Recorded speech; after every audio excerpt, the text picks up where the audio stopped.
Sveiki! Laipni lūdzam noskatīties šo video, kurā ir paskaidroti galvenie publiskā sektora atjaunošanas programmas aspekti. To ir sagatavojis un prezentējis mans kolēģis Ivans Sneheters. Ivans ir ICC Ukrainas vecākais viceprezidents Ukrainas atjaunošanas jautājumos. Viņš paskaidros, ko programma aptver un kāds ir tās darbības joma, un tā katru dienu kļūst plašāka. Viņš arī aprakstīs dažus no jau īstenotajiem projektiem un to dalībniekus. Finanses, protams, ir ļoti svarīgas ikvienam. Ivans uzskaitīs galvenos ziedotājus un finanšu institūcijas, kas sniedz finansiālu atbalstu. Jūs redzēsiet, ka atbalstošās valstis ir noteikušas konkrētus geogrāfiskos reģionus atjaunošanai. Tās sadarbojas ar vietējām varas iestādēm, lai nodrošinātu, ka jebkurš projekts atbilst vietējo iedzīvotāju vajadzībām. Tomēr tas neierobežo projektu īstenošanu tikai ar šo valstu uzņēmumiem. Projekti tiek piešķirti tam uzņēmumam, kas piedāvā labāko risinājumu, neatkarīgi no tā reģistrācijas valsts. Labi, pietiks ar mani. Ļaujiet man tagad nodot vārdu Ivanam, kurš noteikti ir eksperts šajos jautājumos. Cienījamie partneri, draugi, kolēģi, šodien Ukraina ir valsts ar milzīgām iespējām. Valsts, kas, neskatoties uz to, ka pēdējos gados atrodas smaga kara stāvoklī, joprojām sevi atjauno. Liels skaits uzņēmumu, gan vietējo Ukrainas, gan starptautisko, jau ir sākuši darboties Ukrainā. Viņi patiešām ir veiksmīgi. Mēs katru dienu rīkojam vairākas tikšanās gan ar vietējiem Ukrainas uzņēmumiem, kas, neskatoties uz šiem grūtajiem laikiem, strauji attīstās un paplašinās ārpus mūsu valsts robežām, gan ar starptautiskiem uzņēmumiem. Mums ir ļoti daudz sarunu gan ar lielām Eiropas investīciju kompānijām, gan ar privātiem uzņēmumiem no Amerikas, Āfrikas, kā arī Dienvidāzijas. Visi šie uzņēmumi skaidri saprot, ka mūsu valstī ir milzīgas iespējas, iespēja ieguldīt savus līdzekļus tieši tagad un tos vairāk kārtīgi palielināt. Kā ICC mēs pieliekam visas pūles, lai stiprinātu šīs saiknes, kas savieno mūsu valsts iespējas ar daudzsološajām iespējām visā pasaulē. Tāpēc kā viceprezidents, kā ICC Ukrainas vecākais viceprezidents atjaunošanas jautājumos, es esmu gatavs sadarboties ar visu pasauli, izmantojot visas iespējas, lai izveidotu šīs saiknes. Esiet ļoti pateicīgi un laimīgi, ja pievērsīsiet uzmanību šīm iespējām un veiksiet pirmos maksājumus jau tagad, negaidot kara beigas, bet gan veicot maksājumus. Šis ieguldījums uzlabos jūsu izredzes nākotnē. Slava Ukrainai! Šajā video prezentācijā es vēlētos jums parādīt, ka Rebuild programma jau ir uzsākta. Ārvalstu uzņēmumiem ir liels potenciāls piedalīties. Šis potenciāls nav tikai īstermiņā, bet arī ilgtermiņā. Es arī ceru, ka, ja jūs saskatīsiet iespējas savam uzņēmumam, apsvērsiet iespēju sazināties ar ICC Ukrainu. Mēs esam šeit, lai palīdzētu jums piedalīties Rebuild Ukraina programmā apusēja labuma gūšanai. Jebkurā gadījumā ļaujiet man sākt prezentāciju, vispirms izskaidrojot, kāpēc mēs atjaunojam valsti, pat kamēr karš vēl turpinās. Rebuild Ukraina programma tika izveidota, lai atjaunotu valsti pēc Krievijas iebrukuma. Taču patiesībā atjaunošana notiek arī tad, kad karš vēl turpinās. Kad mājas un kritiskā infrastruktūra tiek iznīcinātas, cilvēki nevar gaidīt, līdz beigsies kaujas, lai iegūtu pajumti, siltumu un elektrību. Tāpēc tūlītēji uzmanība tiek pievērsta galvenajām jomām – infrastruktūrai, enerģētikai un mājokļiem. Taču atjaunošana nav tikai zaudētā labošanā. Tas ir par to, lai veidotu gudrāk, stiprāk un ilgspējīgāk nākotnē. Krievijas agresijas nodarītā postījuma apmēri ir satriecoši, un programma Atjaunot Ukrainu to atspoguļo ar tikpat vērienīgiem centieniem atjaunot valsti. Nākamajā slaidā mēs īsumā aplūkosim pašreizējās aplēses par nodarītajiem zaudējumiem, kas ir jānovērš. Un šis skaitlis turpina pieaugt, Krievijai turpinot agresiju. Ukrainas atjaunošanas izmaksas ir satriecošas, un tās turpina pieaugt. Pašlaik oficiālā aplēse ir 408,6 miljardi ASV dolāru nākamās 10 gadus laikā. Tas ir pieaudzis no 411 miljardiem ASV dolāru tikai pirms gada, kas ir pieaugums par 10%. Premjerministrs Denis Šmihaļs to ir nosaucis par lielāko atjaunošanas projektu kopš Otrā pasaules kara, zaudējumiem jau sasniedzot $100 miljardu. Un kamēr karš vēl turpinās, šie skaitļi tikai pieaugs, jo tiks novērtēti jauni postījumi un paplašināti atjaunošanas plāni. Šie skaitļi ir tik milzīgi. Ar ko vispār sākas plānošana? Apskatīsim, kas patiesībā tiek darīts. Programma Atjaunot Ukrainu nav tikai plāns. Tā jau notiek. Atjaunošanas projekti tiek uzsākti un pabeigti visā valstī. 2024. gadā finansējums ir piešķirts 151 projektam tādos reģionos kā Vinnica, Dņipro, Kijeva, Mikolaiva, Odesa, Harkiva un daudzos citos. Tie nav tikai skaitļi. Tie nozīmē reālu ietekmi. Tiek atjaunotas skolas, slimnīcas, mājokļi, apkuras un ūdensapgādes sistēmas tur, kur tās visvairāk nepieciešamas, un progress ir redzams. Tikai 2024. Gadā Ukraina jau ir atjaunojusi ūdens attīrīšanas staciju Bučā, 2 skolas Vinicas reģionā, bērnu infekcijas slimību nodaļu Žitomirā un jaunu kanalizācijas sistēmu Žemičilnā. Tas pierāda, ka programma Atjaunot Ukrainu nav tikai uz papīra. Tas sniedz reālus rezultātus jau tagad. Šajā brīdī, manuprāt, ir noderīgi redzēt, kā programma tiek īstenota un kā tiek pārvaldīti projekti. Programma Atjaunot Ukrainu ir izstrādāta tā, lai tā tieši sadarbojas ar vietējām varas iestādēm, kas ir uz vietas un vada savu kopienu atjaunošanu. Vietējās pašvaldības, ciemu, pilsētu un novadu domes var pieteikties finansējumam, lai atjaunotu kritisko infrastruktūru. Process tiek vienkāršots, izmantojot DREAM elektronisko platformu. Kopienas var iesniegt projektu pieteikumus ar dažiem klikšķiem, un sistēma automatizē atlases procesu. Tā arī nodrošina atjauninājumus reālaikā par pieejamajiem finansējuma avotiem, padarot procesu vieglāk pārskatām vietējām varas iestādēm un palīdzot tām saņemt nepieciešamo atbalstu. Tomēr drošības apsvērumu dēļ projektus nevar uzsākt pagaidu okupētajās teritorijās vai aktīvu kauju zonās. Pieteikumus pieņem tikai no reģioniem, kas atrodas Ukrainas kontrolē un kuros atjaunošanas darbus var veikt droši. Ir arī svarīgas prasības. Kopienām jānodrošina līdzfinansējums daļai projekta, parasti apmēram 20 līdz 23%, kā arī jāatbilst tādiem kritērijiem kā atbilstoša projekta dokumentācija un spēja uzturēt objektu pēc atjaunošanas. Īsumā programma nav tikai par atjaunošanu, tā ir par kopienu pilnvarošanu pašām vadīt savu atveseļošanos ar nepieciešamo atbalstu un resursiem, lai tas notiktu. Es domāju, ka būs noderīgi apskatīt dažus reālu projektu piemērus. Ko sasniedz programma Atjaunot Ukrainu? Programma Atjaunot Ukrainu jau panāk reālu progresu ar plašu projektu klāstu, kas jau tiek īstenoti, atjaunojot mājokļus, skolas, slimnīcas un svarīgu infrastruktūru visā valstī. Izglītība ir prioritāte. Vinnicas apgabalā ir uzbūvētas 2 modernas skolas, nodrošinot bērniem drošu un ērtu vietu, kur turpināt mācības. Tiek atjaunotas arī medicīnas iestādes. Žitomiras reģiona slimnīcas bērnu infekcijas slimību nodaļa atkal darbojas, uzlabojot piekļuvu būtiskai veselības aprūpei. Tīrs ūdens un sanitārija ir būtiski ikdienas dzīvē. Bučā ir uzsākta jauna ūdens attīrīšanas stacija, bet Žmarinkā, Vinnicas reģionā, ir izbūvēta 2,64 km spiediena kanalizācijas sistēma, nodrošinot uzticamu ūdensapgādi un sanitāriju 10 000 cilvēku. Un darbs ar to neapstājas. Programma finansē sociālo mājokļu nodrošināšanu iekšēji pārvietotajām personām, slimnīcu modernizāciju, skolu un bērndārza siltināšanu un remontu, kā arī apkuras un elektroapgādes tīklu atjaunošanu. Šie projekti nav tikai būvniecība. Tie ir par cilvēku dzīves atjaunošanu un nodrošināšanu, ka kopienām ir būtiskie pakalpojumi, kas nepieciešami, lai atgūtos un attīstītos. Ukrainas atjaunošana ir milzīgs uzdevums, un tas nebūtu iespējams bez starptautiskā atbalsta. Daudzi pasaules partneri iesaistās, lai palīdzētu finansēt atjaunošanu, no valdībām līdz finanšu institūcijām un privātajiem ziedotājiem. Nākamajā slaidā aplūkosim, kas ir šie draugi un ko viņi sniedz.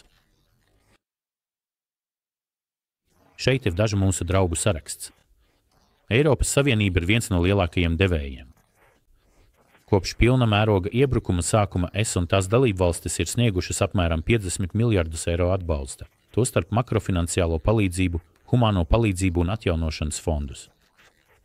Un apņemšanās turpinās. Es ir izveidojusi īpašu Ukrainas atbalsta fondu laikposmam no 2024. līdz 2027. Gadam ar līdz pat 50 miljardiem eiro, kas īpaši paredzēti Ukrainas atjaunošanai un modernizācijai. Savienotās valstis ir arī svarīgs partneris, un mēs ceram, ka tāda arī paliks. ASV valdība jau ir piešķīrusi 1,4 miljardus ASV dolāru atjaunošanas projektiem, kā arī sniegusi aizdevumu garantijas caur Pasaules banku. Šie līdzekļi tiek novirzīti kritiskajai infrastruktūrai, enerģētikai, transportam, atmīnēšanai un mājokļiem, nodrošinot, ka Ukraina var turpināt darboties, neskatoties uz postījumiem. ASV arī sadarbojas ar sabiedrotajiem, lai paplašinātu tā dēvēto Maršala plānu Ukrainai, lai vēl vairāk atbalstītu atjaunošanu. Eiropas Investīcija banka, kas ir finanšu institūcija, sniedz ilgtermiņa aizdevumus ar zemu procentu likmi, kas ir nodrošināti garantijā. Programma Ukrainas atjaunošana patiesībā sākās ar EIB atbalstu jau 2020. Gadā ar sākotnējo 340 miljonu eiro aizdevumu. Kopš tā laika vairāk nekā 200 miljonu eiro papildu finansējums ir novirzīts 151 kopienas projektam, tostarp skolām, slimnīcām un mājokļiem. Vēl 55 miljonu eiro ir apstiprināti sociālajai infrastruktūrai 2024. Gada beigās Eiropas rekonstrukcijas un attīstības banka koncentrējas uz ekonomikas atveseļošanu, privātā sektora izaugsmi un infrastruktūru. Kopš 2022. Gada tā ir piesaistījusi vairāk nekā 3 miljardus eiro investīcijās Ukrainai un nākamajos gados plāno vēl vairāk. Tā ir lielākā institucionālā investora Ukrainā, finansējot tādus projektus kā dzelzceļa atjaunošana, enerģētikas attīstība un uzņēmējdarbības atbalsts, lai veicinātu ilgtermiņa ekonomisko stabilitāti. Pasaules bankai ir izšķiroša loma starptautisko atveseļošanas fondu koordinēšanā. Tā ir vadījusi postījumu novērtēšanu un sadarbojas ar Ukrainu un lai noteiktu prioritātes. Ar dažādu savu fondu starpniecību tā jau ir sniegusi vairākus miljardus dolāru ārkārtas palīdzībā, tostarp 1,75 miljardus ASV dolāru, kas tika paziņoti 2023. Gada jūnijā enerģētikai, transportam, mājokļiem un sociālajiem pakalpojumiem. Un tas ar to nebeidzas. Savu ieguldījumu sniedz gan G7 valstis, gan citi globālie partneri, tostarp Kanāda, Japāna, apvienotā karaliste, Zviedrija un Šveice. Apvienotā karaliste nodrošina aizdevumu garantijas 3 miljardu ASV dolāru apmērā. Japāna finansē veselības aprūpi un atmīnēšanu, un Kanāda ir izveidojusi īpašu kontu konfiscēto Krievijas aktīvu pārskaitīšanai uz Ukrainu. Pat labdarības iniciatīvas rada ietekmi. Platforma United 24 ir savākusi simtiem miljonu dolāru ziedojumos no cilvēkiem visā pasaulē, pierādot, ka Ukrainas atjaunošana patiešām ir globāls kopdarbs. Līdz šim šie apvienotie centieni ir palīdzējuši uzkrāt pirmos 110 miljardus grivnu rekonstrukcijai. Un tikai 2023. Gadā Ukraina saņēma apmēram 17 miljardus ASV dolāru prioritārajiem atjaunošanas projektiem. Tā ir nepieredzēta sadarbība. Valdības, finanšu institūcijas un privātie ziedotāji visi strādā kopā, lai palīdzētu Ukrainai celties no posta un veidot stiprāku, noturīgāku nākotni. Taču tas nav tikai par naudu. Veiksmīga atjaunošana nav tikai par finansējumu. Tas ir arī par šķēršļu novēršanu, kas varētu palēnināt procesu. Tāpēc Ukraina ir veikusi būtiskus soļus, lai nodrošinātu vienmērīgu finanšu darījumu norisi atjaunošanas projektiem. Lai vēlreiz uzsvērtu, cik plašs ir mūsu starptautiskais atbalsts, nākamajā slaidā būs redzamas valstis, kas apņēmušās atbalstīt Ukrainas atjaunošanu. Kartē gaiši zilā krāsā ir attēlotas tās teritorijas, kurām atzīts, ka tām visvairāk nepieciešams atbalsts.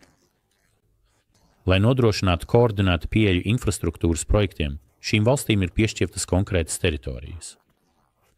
Tas ļauj ārvalstu ziedotājiem tieši koordinēt darbu ar vietējām varas iestādēm. Kā tieši tas darbojas, jūs redzēsiet, noskatoties video, kurā skaidrots, kā darbojas Drejam platforma. Tomēr jāuzsver, ka saskaņā ar Ukrainas iepirkumu noteikumiem projekti ir atvērti visiem neatkarīgi no izcelsmes valsts. Pagaidīšu pāris sekundes, pirms pāriešu uz nākamo slaidu, lai jums būtu laiks apskatīt, kurām valstīm ir piešķirtas kuras teritorijas. Viena no lielākajām bažām agrāk bija valūtas ierobežojumi, īpaši, kad runa bija par maksājumiem ārvalstu līgumslēdzējiem. Taču kopš 2024. Gada māja Ukrainas Nacionālā banka ir atcēlusi visas valūtas ierobežojumus darbu un pakalpojumu importam. Ko tas nozīmē praksē? Tas nozīmē, ka Ukrainas uzņēmumi un organizācijas, kas vada atjaunošanas darbus, tagad var brīvi norēķināties ar ārvalstu līgumslēdzējiem dolāros, eiro vai citās valūtās bez īpašām atļaujām. Iepriekš pagaidu ierobežojumi padarīja starptautiskos maksājumus sarežģītākus. Taču šie noteikumi, kas tika ieviesti pilna mēroga iebrukuma sākumā, tagad ir atcelti, lai nodrošinātu finansiālu elastību atjaunošanas darbiem. Īsumā norēķini par starptautiskajiem līgumiem tagad var tikt veikti tieši ārvalstu valūtā, novēršot būtisku šķērsli un ievērojami atvieglojot ārvalstu uzņēmumu un piegādātāju dalību Ukrainas atjaunošanā. Tas ir būtisks solis uz priekšu, nodrošinot, ka birokrātija netraucē Ukrainas atjaunošanai. Ir arī ļoti svarīgi nodrošināt pilnīgu caurspīdīgumu attiecībā uz līgumu piešķiršanu. Tāpēc Ukrainas valdība uzstāja uz savu DREAM un Prozoro platformu izmantošanu. Es prezentācijas sākumā pieminēju DREAM, un par Prozoro jūs dzirdēsiet nedaudz vēlāk. Pietiek pateikt, ka šīm divām platformām jebkurš var piekļūt jebkurā laikā, lai redzētu, kādi projekti tiek virzīti, kas tos īsteno un par kādu cenu. Viņi arī redz, kurš uzvar jebkurā līguma konkursā. Konkursi ir atvērti gan Ukrainas, gan ārvalstu uzņēmumiem, un konkursa process un vērtēšana visiem ir vienāda. Korupcijai ļoti maz vai vispār nav vietas. Šo digitālo platformu izmantošana arī veicina Ukrainas ekonomikas un sabiedrības vispārējo digitalizāciju, novēršot tirzniecības šķēršļus un uzlabojot procedūras gan uzņēmumiem, gan privātpersonām. Ukrainas atjaunošana nav tikai īstermiņa pasākums. Tas ir daudzgadu liela mēroga process ar pieaugušu starptautisko atbalstu. Pēc Pasaules bankas datiem pašreizējās atjaunošanas izmaksas, kas tiek lēstas gandrīz 500 miljardu ASV dolāru apmērā, visticamāk aizņems vismaz 10 gadus. Tas nozīmē, ka katru gadu Ukrainai būs nepieciešams ievērojams investīcijas. Tikai 2024. Gadā prioritārajiem projektiem bija nepieciešami apmēram 14 līdz 15 miljardi ASV dolāru, un šis skaitlis var turpināt pieaugt atkarībā no kara gaitas un iznīcināšanas apmēra. Starptautiskā koordinācija, apvienoti pūliņi. Lai nodrošinātu, ka atjaunošana ir labi organizēta un efektīva, pasaules donori ir izveidojuši īpašu koordinācijas mehānismu, kas pazīstams kā Finanšu Ramšteina, oficiāli saukts par daudzu aģentūru donoru koordinācijas platformu. Šīs iniciatīvas ietvaros valdības un finanšu institūcijas sadarbojas, lai efektīvi novirzītu līdzekļus un resursus.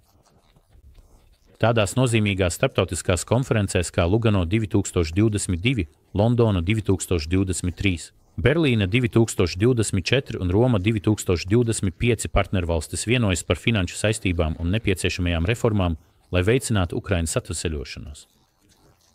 Viens no vadošajiem principiem ir atjaunot vēl labāk nekā iepriekš. Tas nozīmē, ka atjaunošana nav tikai par zaudētā atgūšanu, bet gan par Ukrainas modernizāciju, energoefektīvu mājokļu būvniecību, zaļās enerģijas paplašināšanu un digitālās infrastruktūras attīstību. Patiesībā Eiropas komisija jau saskaņo Ukrainas atjaunošanas centienus ar savu ceļvedu uz dalību ES. Finanšu perspektīva, no kurienes nāks līdzekļi? Viens no lielākajiem izaicinājumiem ir nodrošināt nepieciešamos resursus. Ukrainas valdība aktīvi iestājas par konfiscēto Krievijas aktīvu izmantošanu, vairāk nekā 300 miljardu ASV dolāru, kas iesaldēti rietumu jurisdikcijās. Ja šos līdzekļus izdosies atbrīvot, tie varētu spēlēt izšķirošu lomu atjaunošanas centienos. Vienlaikus Ukraina rada labvēlīgus apstākļus privātajām investīcijām, piedāvājot garantijas pret militāriem riskiem, investīciju apdrošināšanu un iespējas publiskās un privātās partnerības projektiem. Lai gan valdības un donoru līdzekļi ir būtiski, ilgtermiņa panākumiem būs nepieciešams ievērojams uzņēmējdarbības investīcijas, lai atjaunotu rūpniecību, lauksaimniecību un tehnoloģiju sektoru. Lielākais rekonstrukcijas projekts Eiropā pēdējo 10 gažu laikā. Pastāv plaša starptautiska vienprātība, ka Ukrainas atveseļošanās būs lielākais rekonstrukcijas projekts Eiropā kopš Otrā pasaules kara. Finanšu saistības jau tiek plānotas turpmākajiem gadiem. S50 miljardu eiro Ukrainas atbalsta fonds nodrošinās finansējumu līdz 2027. Gadam un G7 strādā pie papildu vairāku miljardu dolāru atbalsta pakotnē. Tikmēr attīstības bankas turpina paplašināt savus aizdevumu portfeļus, lai atbalstītu šo centienu. Saskaņā ar valdības aplēsēm rekonstrukcijas kulminācija būs pirmajos gados pēc kara, kad resursi tiks koncentrēti uz masveida mājokļu, infrastruktūras un rūpniecības atjaunošanu. Laika gaitā uzmanība pāries no neatliekamiem remontdarbiem uz ilgtermiņa ekonomisko modernizāciju, Ukrainas rūpniecības stiprināšanu, integrāciju Eiropas tirgu un reģionu konkurētspējas palielināšanu. Galu galā programma Atjaunot Ukrainu ir kas vairāk nekā tikai atveseļošanās. Tas ir par pārveidi. Mērķis nav tikai atjaunot zaudēto, bet gan radīt stiprāku, noturīgāku un globāli integrētāku Ukrainu, ieliekot pamatus pārtikušai nākotnē. Mēs ceram, ka spēsim jūs pārliecināt ne tikai par nepieciešamību piedalīties šajā programmā, bet arī par to, ka sadarbībā ar Ukrainu jūs saskatīsiet gaišu ekonomisko nākotni, un šī nākotne sākas jau šodien. Tas ir milzīgs uzdevums, taču secinājumi patiesībā ir pavisam vienkārši. Programma Ukrainas atjaunošana ir ilgtermiņa projekts, un, lai sasniegtu tās mērķus, dažādām valstīm, uzņēmumiem un organizācijām būs jāstrādā kopā. Šai programmai ir potenciāls pārveidot Ukrainu uz labu, lai no Krievijas agresijas šausmām rastos arī kas pozitīvs. Tāpēc mēs esam aicinājuši visus šodien būt šeit, lai izskaidrotu iespējas un to, kā mēs varam sadarboties, lai sasniegtu šos mērķus. Ceru, ka mums izdevās jūs pārliecināt par dalības un sadarbības priekšrocībām. Paldies, ka noskatījāties šo video prezentāciju par Ukrainas publiskā sektora atjaunošanas programmu. Ceru, ka jums tas šķita interesanti un noderīgi. Ja tā ir, mums ļoti palīdzētu, ja jūs nospiestu patīk pogu un abonētu mūsu kanālu, lai sekotu jaunumiem. Lūdzu, dalieties ar šo video un atskaņošanas sarakstu arī ar saviem biznesa kontaktiem. Mēs to ļoti novērtētu. Pats galvenais atcerieties, ka ICC Ukraina un mūsu partneri ir šeit, lai palīdzētu. Mani sauc Ivans Sineters. Kopā mēs varam veidot labāku nākotni. Gaidu jūsu ziņu. Pa to laiku es tevi atdošu Oleksijam. Paldies, Ivan! Kā vienmēr, lieliska prezentācija. Jūs esat skaidri paskaidrojis milzīgās iespējas un darbības jomu, kas ārvalstu uzņēmumiem paveras tagad un ilgtermiņā, piedaloties Ukrainas atjaunošanas programmā. Tāpēc galvenais vēstījums ir šāds. Ja uzskatāt, ka jūsu uzņēmumam ir ko piedāvāt, īstais brīdis iesaistīties ir tagad. Ja jums ir kādas bažas vai nepieciešama jebkāda palīdzība, lūdzu, sazinieties ar mums, un es ceru jūs sveikt mūsu nākamajā Ukrainas atjaunošanas pusgada tiešsaistes formā. Tagad, turpinot pēc šī ievada par iespējām publiskajā sektorā, jūs redzēsiet, ka atskaņošanas sarakstā ir pieejama virkne video, kas veltīta konkrētām tēmām, kurās mēs aplūkojam praktiskos iesaistes aspektus. Lūdzu, droši skatieties šos video secīgi vai izvēlieties tikai tos, kas jums šķiet visinteresantākie. Šobrīd varu tikai atkārtot Ivana lūgumu, lūdzu uzspiediet patīk, pogu un abonējiet mūsu kanālu, lai vienmēr būtu informēti par jaunumiem.